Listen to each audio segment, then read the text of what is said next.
I'm here again. And it's good for you to see me, and I'm glad that you're here working this thing out. And it's such a joy, to share with you. I like where we're going with this perception thing, and helping you to see the differences in terms of why people are what they are and how they behave and what makes them. And we can elaborate this, as I said, not now, next is, but I want to lay foundations here in terms of your thought pattern to help you to begin to see that sometimes we get into negative situations and we get angry or we have these negative emotions, and we just have to wait. And I use the word wait, be patient, and just to hear the person talk, find out, hey, well, where you grow up, what do you do? We ask questions like, where were you in school, where you live, and sometimes that is just inquisitiveness. No, we need to see how that may have really impacted the lives of the person with whom you live, or the person with whom you work, or your neighbor. So if we hated the school they went to, and they've had that kind of grudge all of their lives, and they come into this issue of comparison and feeling, not accepted, and they're afraid to say, oh gosh, there's a lot of things that we go through, and we don't want some people to know who our neighbor was. Oh my God, if they only know who their neighbor was, then no, I might have a stigma attached to me. So we have all of these idiosyncrasies that we have to work out, and all creating that concept of perceptions. And last podcast we were dealing with environment and how that has really established. And we talked that's reality, and we brought in the concept at the end, which really was important, the concept of the context of education. And how that links to the workplace, because if you don't go to work, you don't have a job. It's in your school bag. Everything is right there in your school bag, and so we grew up with that, and you have to go to school. Of course, it's mandatory. I think across the world, where governments have established that precedent that if you don't go, that it could be a breach of law. But above all that, there's something that breaches in terms of how we are formulating and creating, or should I say crafting the minds of our future. How, without realizing that, hey, where I come from is important. The kind of environments that I've had is so necessary for me to look at and to interpret. And I wanted to go a little further, and to bring out the community identity. How do we work out that awareness in terms of, as I was saying in the last podcast, the person I live next to? I was giving an example. You come into this new community, you peer across the fence, through the window. You want to know. You see when they come and the lights off, the noise, the dog, the cats. How they handle the animals, how they handle each other. There's so much, and then you decide, okay, I can talk to them, because we can live in a neighborhood and don't talk to anybody. We come in, we go. And these days, when I say these days, it is 2023, it's easy. Now in my time it was difficult, because neighbor, and everybody was minding everybody's business. Really, because most of the women in my days were home. They were homemakers. Most of the mothers, they were mothers, and they were home. So that during the day, there was that kind of identity within one's community, where the woman will be talking and meeting over the fence and sharing the fruit of the land, or giving a piece of fried plantain, or something they're cooking, or a little rice and peas, and neighbor, look, there's a little stewed pork here. Well, that has gone over the years.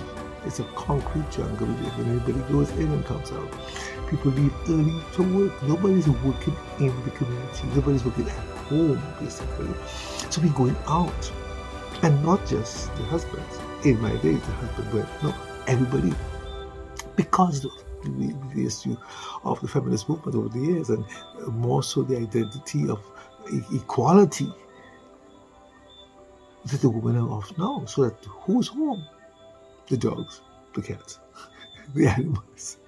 But before, it was humans home. No, it's, of course, some people will have a housekeeper who maybe they or granny who lives in the house, but it is basically we are gone out in our cars and our windows out up because we have air conditioning. So nobody's waving out and calling out to the neighbors and hey, what's going on? So we have lost that community identity and community awareness that hey, we have neighbors by because they're called neighbors because they live next door, but we do not know that they are real neighbors. The touch, the congeniality, that camaraderie, the working together, it is not as apparent as it was in the last couple of decades. We have to seriously look at how it's going to affect our future because it's not getting any better. COVID-19 brought us to it's almost, some people say a 360. No, it's a 180. When it's on the same plane, but we became not individualized within the house. We became trapped within the home. So now, instead of going out quickly through the front gate, going and coming back 12 hours later, we are indoors 24 hours. Now, we were then and we still are because a lot of us have not gone back out to work, and there's still this concept here that we are looking at the whole issue of working from home. A lot of persons you speak to today are still, and I say a lot of them, I think the percentile could be between 65 to 75, which is quite a majority of people working at home, or let's say working at least for the minimum of 3 days at home. That's a changed society, and that is going to impact the context of environment because we have less people outside moving through so less cars moving through, less fumigating, less purchases, less but it's amazing. So where are those people now? Are they coming out? No, because they are working from home and they're doing things with their phones and their tablets, and they're shopping at home, and they're studying, and we have online classes. So there are more universities now who are emerging without a physical location. They are just virtual, very virtual, and accredited. So we have this whole thing. When we talk about community now, what is that? And if we get down, and I'm going to go there, the church. It's the same thing. We are so that people are not moving out of their homes as they were, and so therefore there is this lesser than context in terms of community awareness and identities. So that we where are we going with this? And if you look at that too, it's all going back to that issue of education and jobs. The jobs are changing, so it's not a job where you have to go to anymore. So that you wonder just now when we're talking about medicine and engineering and law and all those top chosen fields, people are not going down that road anymore. We have a lot of people who are suddenly emerging as coaches and mentors and all these words, because we still see the need to identify the fact that there has to be a learning, there has to be a teaching, there has to be a mentoring, because that's how we want to use the word nurture. Yes, it's all part of the very foundation. We cannot lose the foundation. It just doesn't evaporate. That nurturing context is still there. That empowering context is still there. By God, imputing us with these skills and talents. It says, go farm, go name animals, using the imagination, using the mind, and bringing forth such ideas with such articulation and such assertiveness, donkey, lion, etc. Wow, that is still there. And so how do we find ourselves when we will spread around all throughout the world? That we're no longer spreading. We are localizing. We are coming into that one space. Call a room, call a house. And in there now. We are creating new dynamics. The office space is in there. The shopping is there. Nobody's going out to walk to malls anymore because the environment also it's indicative of a whole different concept because there's such danger because the crime rates are going up. It's wrong. It's not just for your own particular nation. It's worldwide, universal. So it's different. I'm safer at home. So I can lock up and I can do. I go out for essentials. And what are those essentials? But everything is coming at my door. I'm learning to trust the unknown neighbor or the unknown identity there who drops the bag and I sign for it. And just now, I don't even have to sign for it. But I drop the bag. I can trust that man or that woman, like that person who comes to drop the bag of food, the bag of groceries, who comes to put the Amazon parcel on my doorstep. Then that's as far as I may go. Within months, I may not have gone out. And food is delivered to me. I'd fill it up. I could get a 3-course meal at my door and I don't have to go out anymore to a restaurant.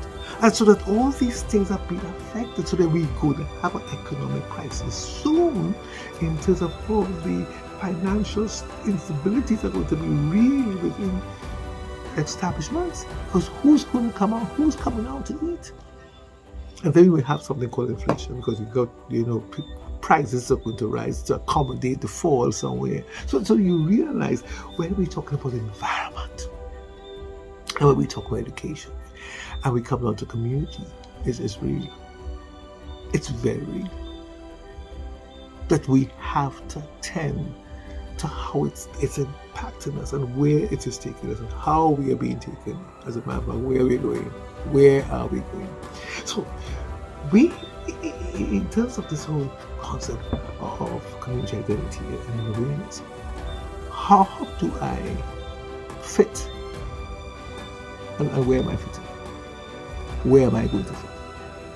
So in capping off, recapping, from last broadcast, education, yes, workplace.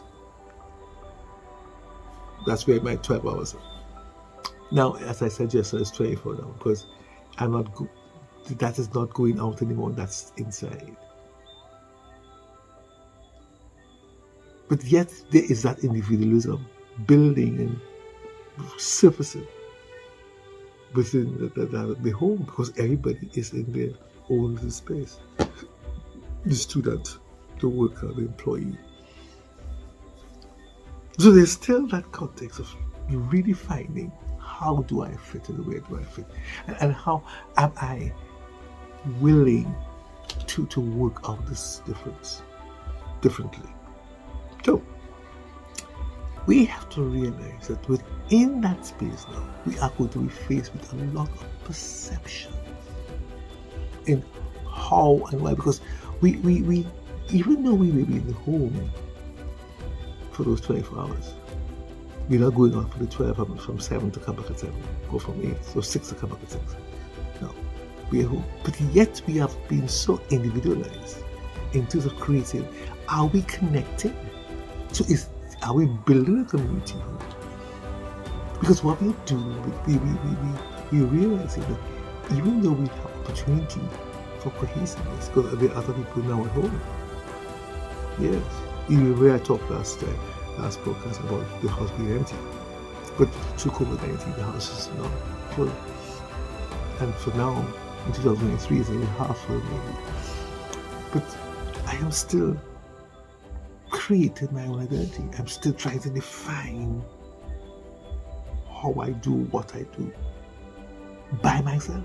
Because I still have deadlines. I still have to put out certain applications and proposals, etc., etc. There's still the matter of my skills, but how do I work that in a community called this? Am I in a community? And we realize that in those spaces there is no such context of community. There's still an individuality that establishes the success for my own self. And now I have to guard it now differently than I would have guarded it in the office. The office space is a whole different space to my home space.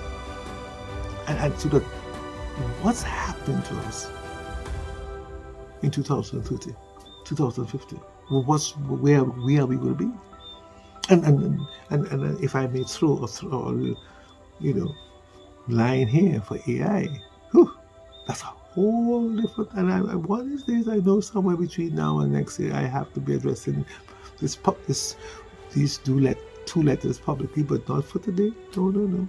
I just make you see that we are being put in a space that we were not socialized for. Yet we have to make it work. Yet we have to see how we can maintain and develop those fundamental social skills from 0 to 3, from 3 to 5, from 5 to 7. How are we working that? All that we have learned, and how we be able to establish where we're going, and how do we therefore interpret the differences within our society that creates what we want and how we want it. Tell me, are you following me? How do we want and what do we want? Now I'm going to pause here for a course, and I'm going to come back just now to tie in this thing. But it leads me, as I said just now, to one's religious beliefs. How do you interpret spirituality here? Is that environmental? Is that something that we create into the whole cultures? We were nurtured, we dealt with that before, and we came into this whole perspective of identities coming from our parents and our grandparents, etc. So there's a spiritual context of our own upbringing. Identify with supreme being, identify with someone we call God, and maybe other deities that you would have been experiencing within your own environment. And that would have had a function in order to give a guidance in terms of your future choices and, of course, problem solving. How do we readily identify with those issues? No, this is inner consciousness from my very nature, God. I can look all around, okay, stop looking, God. I've been taught that there is God and there is this spiritual context of things happening within the universe that is important for me to identify with in terms of my future, the blessings, the overcoming, the successes, the failures, all those tied into some spiritual context. So there's an inner consciousness as to how I set myself to protect and preserve my thought life, and to preserve where I'm going and what I am doing. And we need to understand that, of course, within our spiritual context, we are also looking at how it has been taught to us, it has been handed to us through an ethnic context. Because with the base of our own, the context of slavery and indented slaves, etc. We all came, our grandparents, our ancestors came with religion. So therefore you find that, no, I'm not saying this is how it is today, I'm just sharing with you that it all started off with that context of the slaves coming from Africa, from the servants coming from, the workers coming from India or China, etc. And of course we have the indigenous peoples. So everybody would have had some consciousness coming out of particular. And so we have what is called from Africa. Like, let's say, wherever you live, whatever country you did, there's always either that dash with Afro, either behind or in front, or Indo, or Chinese, or these days it's Asian. And so that we have that broad view of how this has created and established our religious beliefs. Now, when that was happening with our ancestors, that was very localized in terms of what was called the village. The word, let me say it again, the community. So, see, we grew up in that community, or believing the same thing, practicing. And we maintain that through marriages, that we married among and within that community, that will preserve this religious belief, preserve these practices that will affect our own growth and development, including our education. So we went to schools where our religious beliefs were maintained and taught. Alas, over the last decades, many decades, let's say maybe the last 10, 20, I could say 60, 70 decades, that has been changed. There's been exposure socially that has now created that inter-religious, inter-ethnic context where people are intermarrying within ethnic groups, and therefore we have that whole concept of inter-religious perspectives. So how now are we maintaining those communities? So we are redefining systems constantly as we go along. And we are hoping that there is that kind of acceptance that is going to be now what is called the norm. But alas, it is important for us to see how it's going to affect our future interpretation of living. That means, how does it affect our decision making? How does it affect our problem solving? How does it maintain sobriety and camaraderie? How does it maintain balance and resist resilience? How? And those are the factors that are important. That's why I'm sharing this for you to be aware of these important factors that are necessary in terms of how we determine our future.